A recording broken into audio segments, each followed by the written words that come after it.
ખેડબ્રહ્મા ગ્રામીણ પોસ્ટના કર્મચારીઓની બીજા દિવસે હડતાલ યથાવત. ખેડબ્રહ્મા તાલુકાના ગ્રામીણ પોસ્ટના કર્મચારીઓની બીજા દિવસે હડતાલ યથાવત રહી હતી.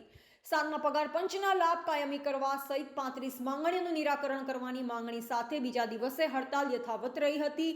દેશમાં ઓલ ઇન્ડિયા ગ્રામીણ ડાક યુનિયન દ્વારા તેની પડતર માંગણીઓ મુદ્દે તબક્કાવાર રજૂઆત થતા પ્રશ્નનો કોઈ નિવેડો આવ્યો ન હતો, જેથી ઓલ ઇન્ડિયા ગ્રામીણ ડાક યુનિયનના એલાન પછી ગતરોજથી સમગ્ર રાજ્ય સહિત સાબરકાંઠા જિલ્લામાં આવેલી 528 ગ્રામીણ પોસ્ટના 800થી વધુ કર્મચારીઓ હડતાલ પર ઉતર્યા છે. કર્મચારીઓએ જણાવ્યું કે સાતમા પગાર પંચનો લાભ અને કર્મચારીઓને કાયમી કરવાની માંગ છતાં પણ યોગ્ય નિરાકરણ આવ્યું નથી. વારંવારની રજૂઆતો પછી પણ ઉકેલ ન આવતા ઓલ ઇન્ડિયા દ્વારા ચોક્કસ મુદતની હડતાલનું એલાન કરતા સાબરકાંઠા ડિવિઝનની ખેડબ્રહ્મા તાલુકા ગ્રામીણ પોસ્ટના કર્મચારીઓ હડતાલનો જોડાઈ ગયા છે. બીજા દિવસે કર્મચારીઓને જળ બેસલાક હડતાલના કારણે ખાસ કરી ગામડાઓની સબ પોસ્ટ ઓફિસમાં ટપાલ પાર્સલનો ભરાવો થઈ રહ્યું જાણવા મળ્યું છે.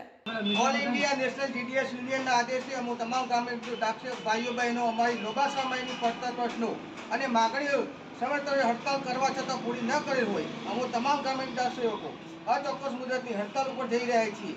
જ્યાં સુધી સરકાર અમારી માગણીઓ પૂરી નહીં કરે ત્યાં સુધી અમારી હડતાલ ચાલુ રહે છે.